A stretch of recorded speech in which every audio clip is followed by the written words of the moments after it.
Welcome to Trendy Flix, your ultimate destination for the latest in movies, TV shows, and streaming trends. Subscribe now and stay ahead of the entertainment curve. Mike Tyson returns to professional boxing 19 years after his last bout.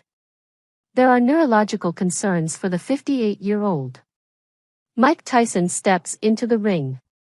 His youthful appearance belies the power he possesses.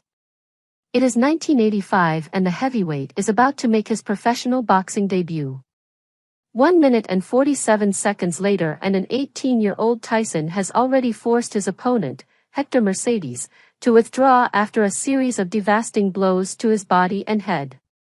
It was the beginning of a formidable career in the ring for Tyson, filled with the highest of highs and the lowest of lows. Now, 39 years later, Iron Mike will step back into the ring aged 58. On Friday, Tyson will don his gloves once again for a professional bout against 27-year-old YouTuber Jake Paul at AT&T Stadium, the home of the Dallas Cowboys, more than 7,000 days since his last professional outing. His last professional fight came in a loss to Kevin McBride more than 19 years ago, and his last exhibition fight was 4 years ago when, coincidentally, Paul was fighting in just his second professional fight on the undercard of that very event. The pair were initially scheduled to fight in July this year, though the bout was postponed when Tyson experienced an ulcer flare-up. Competing at the highest level presents challenges as athletes age, with physical and mental fitness tougher to regain. But in a sport like boxing, it also provides challenges neurologically. Given his whole professional life has been predicated on being hit in the head, Tyson could be at a higher risk of neurological damage when he steps back into the ring, according to Dr. Nadine K. Sethi, Clinical Associate Professor of Neurology at Weill Cornell Medical College. In particular, boxing commissions often categorize fighters as being at a high risk of sustaining further injuries if they are fighting over the age of 40.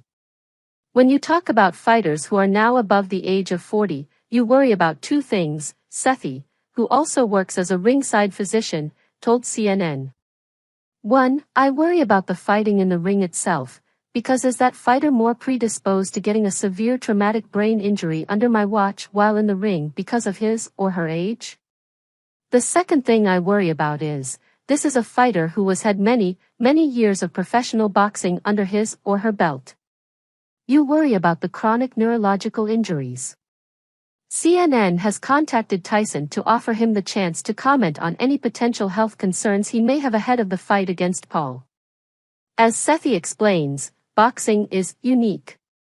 The concept of a sport in which the objective is to punch the opponent, primarily in the head, and cause a knockout means boxing comes with very specific health concerns.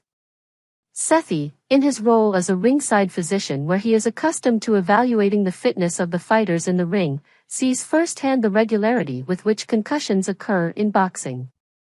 He says that if he steps in and stops a fight every time he sees a boxer show concussion-like symptoms, there'll be no boxing at all.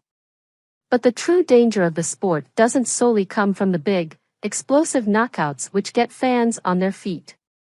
Long-term repercussions can originate from the repeated blows to the head boxers sustain throughout a fight and during the training process. When you have somebody whose profession is receiving numerous head impact exposures, both during training, sparring, and when in the ring, these head injuries and head impact exposures add up, Sethi said. That's why when you talk about chronic neurological injuries in boxing, I personally feel that that's the bigger problem.